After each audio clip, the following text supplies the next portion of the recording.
la joie et la fierté de quand je vois ma famille regarder un match ou quand je marque un but ou après un bon match que j'ai fait, quand je vois ma famille, voilà, c'est les rendre fiers, c'est exceptionnel.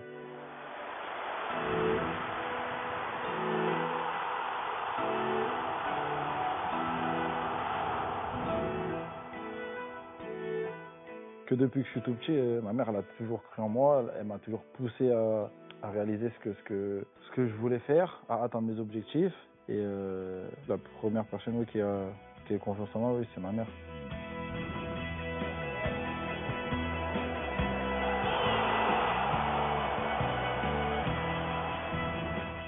En étant petit, c'était un plaisir, une passion. Et c'est vrai qu'après, rapidement, c'est devenu une obsession. C'est ce que je voulais faire dans ma vie. En franchissant les étapes, c'est vrai que je me suis vite rendu compte que voilà, que ce que je voulais faire, c'était jouer au foot une bonne partie de ma vie.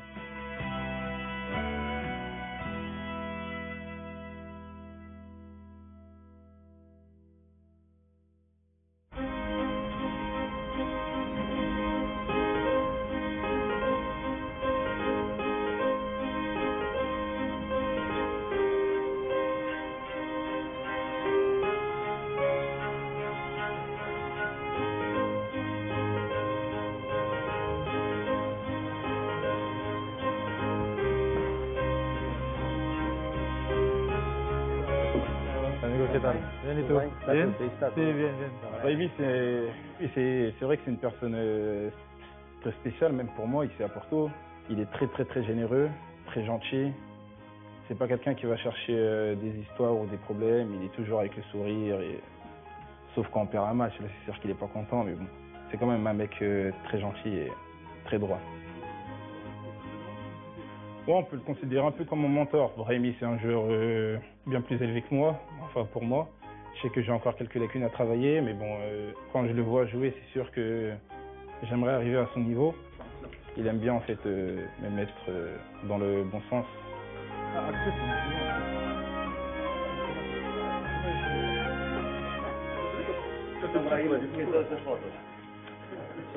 Claro, cuando estaba muy pequeño.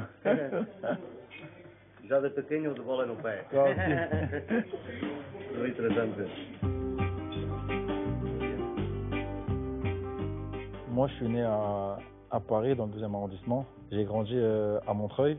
Et donc c'est de là, on va dire, que tout a commencé, que tout est parti.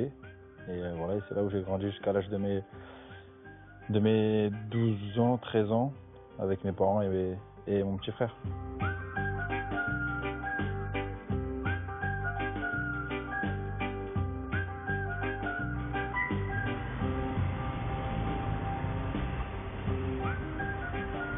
Moi, je suis plus petit que lui. J'ai 4 ans de moins que lui. J'ai 21 ans, je vais avoir 22 ans et mon frère il a 26 ans maintenant. Déjà, dès qu'il est né, mon père et ma mère ils lui ont donné un ballon. Ils lui ont offert un ballon déjà. Et après, il a tout de suite aimé le foot. Quand je grandissais, c'est lui qui m'a appris à jouer au foot. Il jouait sur des cailloux. Il aimait ça et depuis tout petit. Hein. C'est là où on jouait. Là, il y a les craies. Comme je vous avais dit tout à l'heure, où il y a les buts. On jouait avant, ça a changé un peu. Avant, c'était beaucoup de cailloux et sable. Mais ça fait longtemps. Il aimait beaucoup le foot et c'est vrai qu'on a eu la chance d'avoir que 4 ans d'écart. Donc ce qui permettait de jouer l'un contre l'autre, de jouer ensemble. Moi, de lui apprendre un petit peu, etc. Donc c'est vrai que voilà qu'on a eu la chance d'être assez rapprochés dans notre âge pour pouvoir jouer ensemble. On faisait des matchs, moi contre Yacine, là et là. Voilà, c'est là où il a touché ses premiers ballons, c'est ici. Ça a bien changé. Ça. Même moi, ça me fait bizarre. Ça, c'est la lucarne. La lucarne gauche, la lucarne droite. Il fallait qu'on marque là. Yacine, toujours, il marquait là. Moi, je marquais là aussi. Et on se mettait là-bas, Yacine se mettait là-bas. Et il tirait, il fallait qu'il marque là. Sinon, on rentrait pas. Au quartier, il pleuvait. S'il terminait pas faire 50 jongles du pied droit, 50 jongles du pied gauche, bah, il rentrait pas. Même s'il pleuvait, il neigeait.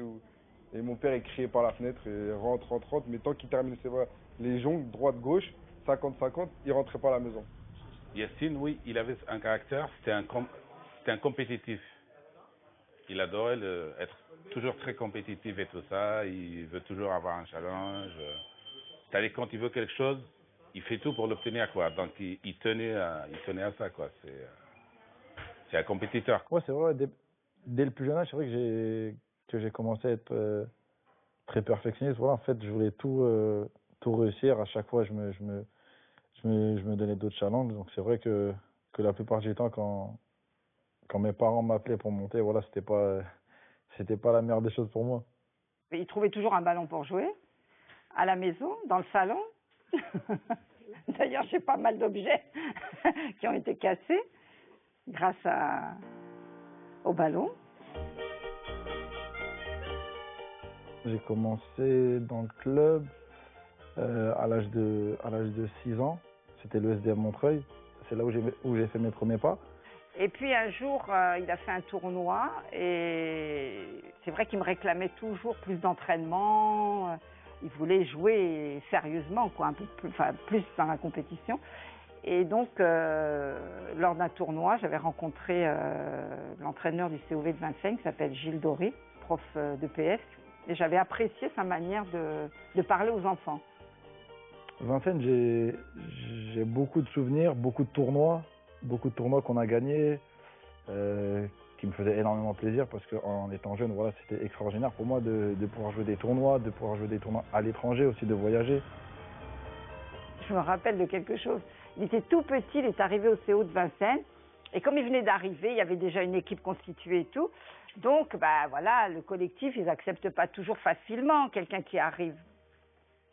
Et il rentre à la maison un soir, et puis après l'entraînement, et en général, j'allais dans sa chambre lui lire une petite histoire, on parlait un peu. Et puis là, je vois, il a presque les larmes aux yeux, et il me dit, tu te rends compte, ils veulent pas de moi. Voilà, il s'est senti rejeté par les autres. Et en fait, je sais plus si j'avais pas joué ou si ça s'était mal passé, je crois, avec mon équipe pour la première fois. Et tellement j'étais énervé, c'est vrai que j'avais fini en pleurs. Et puis tout de suite après, il me dit, mais t'inquiète pas, maman, demain, je vais y retourner, je vais leur montrer. Ouais, c'est vrai, ouais, c'est des souvenirs dont je me rappelle, même ça fait 15-20 ans, ouais, c'est des souvenirs dont je me rappelle. Voilà, c'est Yacine, ça.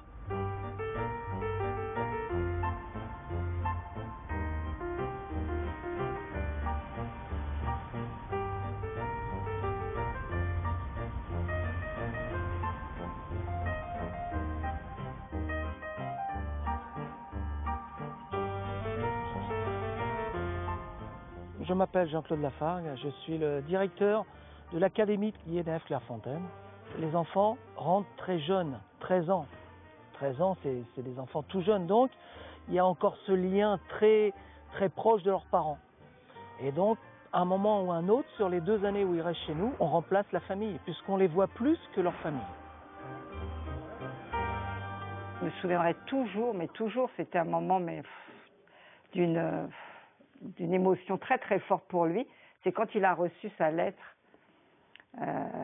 qu'il était reçu à l'INF Clairefontaine.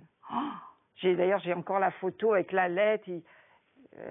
Pour lui, c'était, voilà, il avait réussi la première étape de son rêve.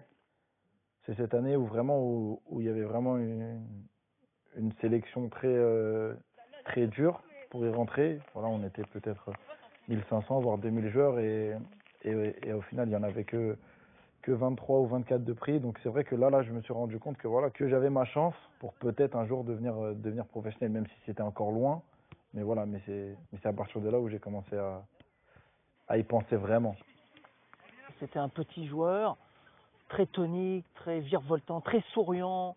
Je sais pas, il pétillait de football. C'était un plaisir de le voir, quoi. C'est vraiment le profil des joueurs que l'on recherche, quoi. Ils font pas les choses comme les autres. Ils n'ont pas les mêmes prises de balles comme les autres. Sur la première touche de balle, vous dites, mais oh, il vient d'où ce joueur? Voilà. Mais quand ils jouent, tout de suite, on a l'impression que la lumière est sur eux. Voilà. Ils éclairent le jeu.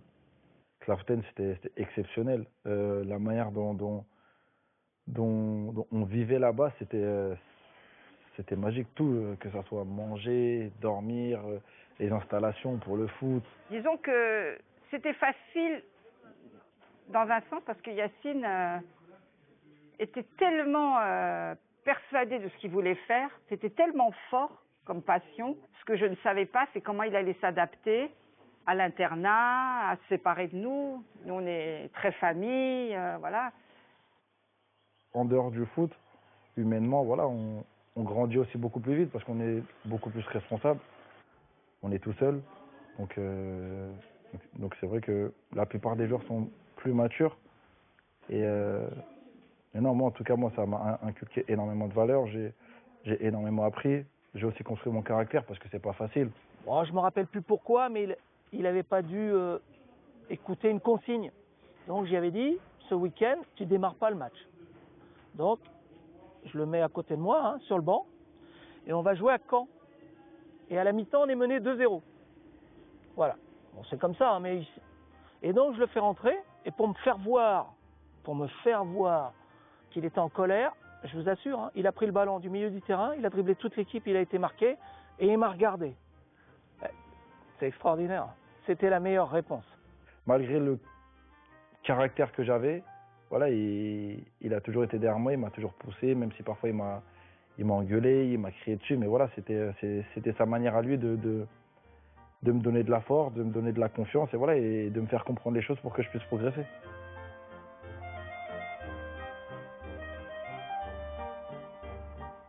Les 3 premiers mois, c'est difficile, et après, des fois, les 3 premiers mois, ils pleurent. Ce sont des enfants, et après, en général, ils pleurent parce qu'ils partent. Ils veulent plus partir, quoi. Partir à 13 ans, quitter le concours familial à 13 ans, c'est pas évident et tout ça, mais bon, c'était sa passion, donc nous, ce qu'on pouvait faire, et on pouvait que le suivre et le soutenir, quoi. Donc bon, mais c'était dur, quoi. C'était très très dur. Ma douleur, ou ça c'est moi qui la garde. Je la gère comme je peux. Voilà. Mais le pire, c'est qu'elle me l'a jamais dit. Ma mère, en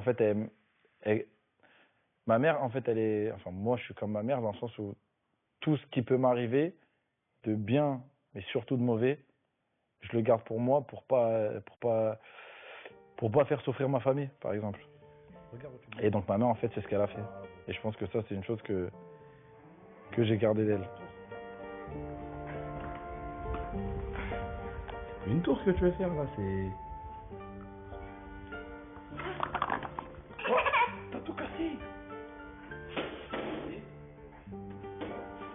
Ma fille, elle a changé ma vie.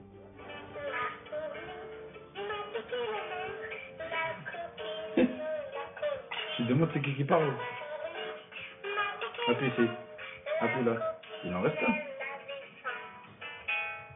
Appuie. Avant, je savais que les enfants, c'était quelque chose d'extraordinaire. Mais c'est vraiment le jour où j'ai vu ma fille que voilà que j'ai ressenti des choses qu'auparavant jamais j'avais ressenti. Et voilà, et donc elle a aussi donné un autre sens à ma vie, dans le sens où tout ce que je fais aujourd'hui, voilà, c'est pour elle. Petit à petit, voilà, grandir avec elle, lui permettre d'apprendre beaucoup de choses, lui inculquer énormément de valeurs, parce que voilà, pour moi, c'est aussi ce qui fait partie de la base de la vie. J'essaie de réserver beaucoup de temps, voilà, à ma fille, à ma famille, parce que voilà, parce que c'est important. De la voir heureuse, voilà, c'est ce qui me rend le plus fier.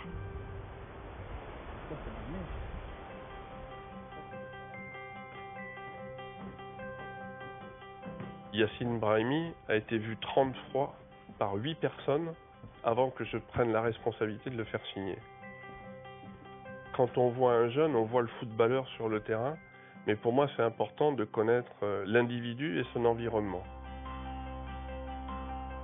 Ça c'est l'histoire de Yacine au Stade Rennais, c'est toutes les appréciations sur la famille, sur ce qu'on connaissait du joueur et aussi de l'individu. Ça c'est son premier contrat, mais ça c'est secret, donc c'est son premier contrat au Stade Rennais. Voilà. À la base, on était plus orienté pour signer au Paris Saint-Germain. Et à la dernière minute, on a décidé d'aller à Rennes. Parce que c'est vrai que ma mère, pour mes parents, l'école était très très important. Et c'est vrai que Rennes, à cette époque, était le meilleur centre de formation de France et très reconnu pour sa manière de gérer les cours et le foot. L'objectif, il est de retrouver un jeune formé au club, qui gagne des titres ou pas, c'est de le voir en équipe première. Le seul objectif d'un centre de formation pour moi, c'est qu'il joue en équipe première. Donc là, c'est le championnat des U17 à l'époque où Yacine donc était dans la catégorie des U17. Ça, c'est le premier titre championnat des U17. Et puis ensuite, c'est la coupe Gambardella, chère à Yacine certainement, puisqu'il revenait donc sur Paris. Et c'était un moment exceptionnel parce que c'était d'une la première fois que j'allais dans des vestiaires de professionnels, donc dans des immenses vestiaires avec tout ce que ça comporte. Un immense stade comme le Stade de France. Et c'est vrai qu'au moment où on rentre, on se dit, t'es pas encore pro, tu peux y arriver. Imagine-toi si un jour t'es pro, les sensations que tu pourras avoir chaque week-end, chaque jour. Et donc tu te dis, voilà, peut-être que mon rêve est en train de commencer à se réaliser. Je dirais que c'est la barrière, c'est la ligne où ceux qui sont à ce moment-là très performants ont le profil pour jouer chez les grands.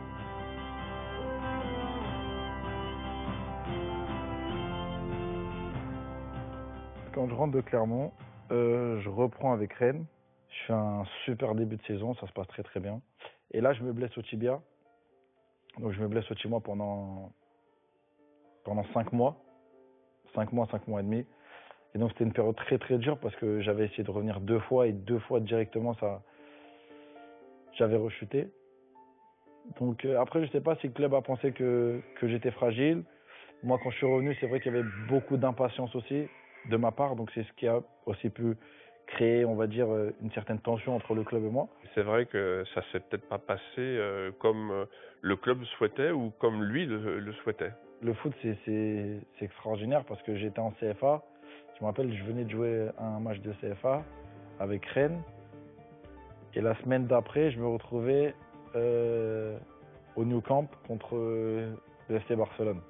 Donc, pour moi, c'était tout simplement extraordinaire.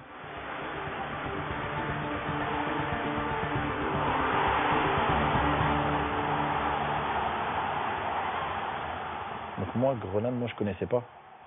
Je connaissais pas Grenade. Donc je vais sur Internet, je vois Grenade et mon meilleur ami me dit la semaine prochaine, Grenade joue contre le Real Madrid, je crois.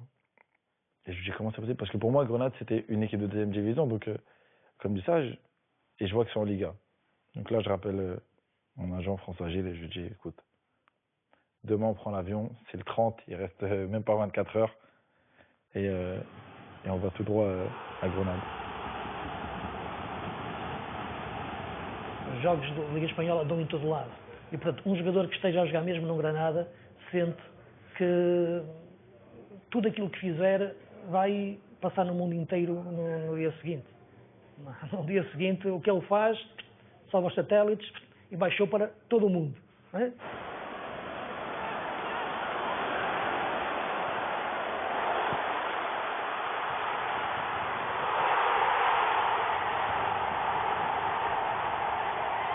C'était important de prendre les 3 points, mais contre Barcelone, tu as une chance sur 50 battre le Barça.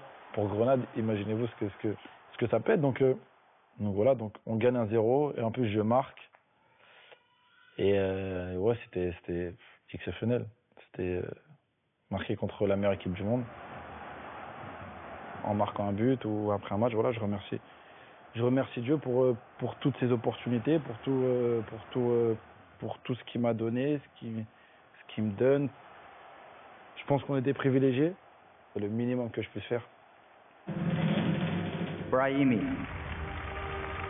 Ma deuxième année à Grenade, c'est là où j'ai été élu meilleur joueur africain. J'ai une identité voilà, qui n'est pas seulement en Espagne. Quiero dedicar este premio a mi familia, a mi hija y a mi país de Argelia y a todo el continente de África. Gracias. J'ai débuté à l'âge de 16 ans avec l'équipe de France. M'a beaucoup apporté, m'a beaucoup appris. Mais c'est vrai que moi, dans ma tête et surtout dans mon cœur, qui était voilà, de rejoindre la sélection algérienne. Nous, on est très attachés à notre histoire.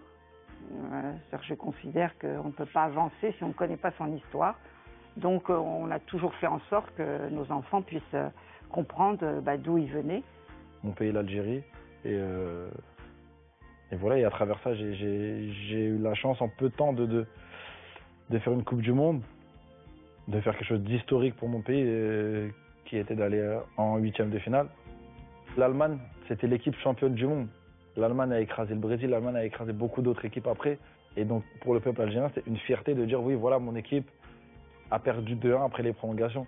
Donc forcément, quand on arrivait en Algérie, pour les gens, c'était une immense fierté. Voilà, on avait représenté l'Algérie au niveau international, ce qui n'avait jamais été fait auparavant. Et donc voilà, pour les gens, c'était tout simplement extraordinaire. C'était mon meilleur souvenir en tant que footballeur.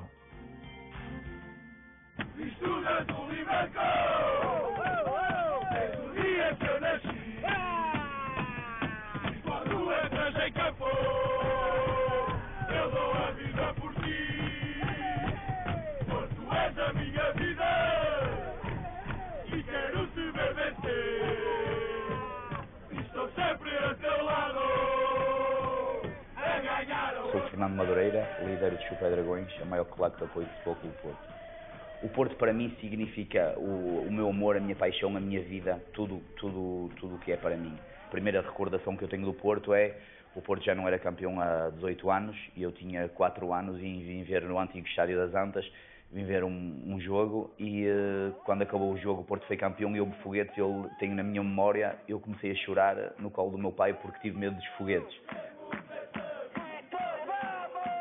Para ser Super Dragão tem que ter algo dentro de si, uma paixão e uma raça diferente de todos os outros, para poder, mesmo em situações adversas, porque quando está bem é fácil encher o estádio e acompanhar a equipa. Agora, quando a equipa não está bem, é preciso ter muita paixão, muito amor pelo clube e muita raça para poder estar durante os 90 minutos a apoiar a equipa. O Porto há um sentimento que existe, primeiro de cidade, de região, de cultura, de clube, e depois o que é a equipa em si.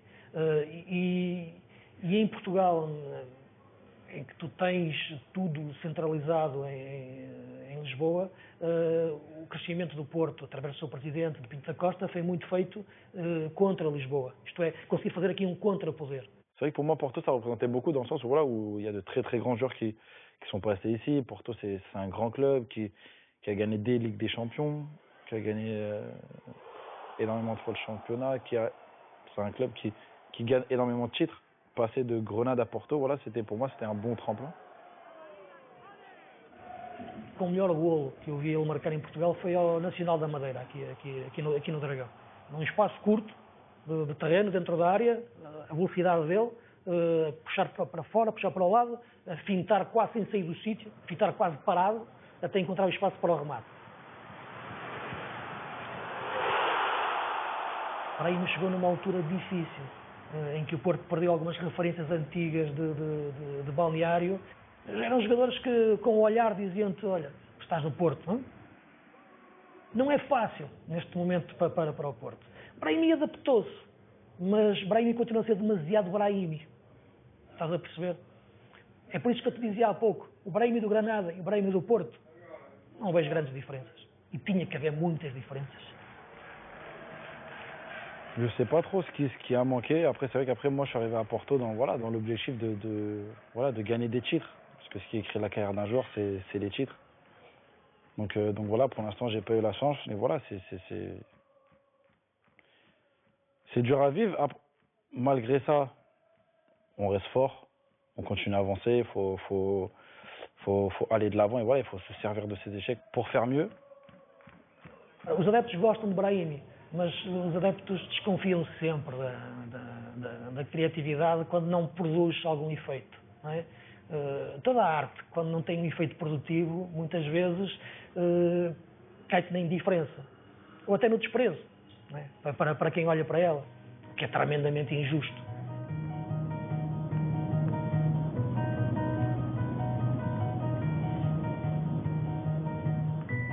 Ce que j'espère de mon futur, c'est repousser sans cesse mes limites, sans cesse progresser et devenir un joueur meilleur, plus complet, encore plus mûr, et voilà, et aller au bout de moi-même, terminer ma carrière et me dire que voilà Yacine, voilà, t'as tout donné.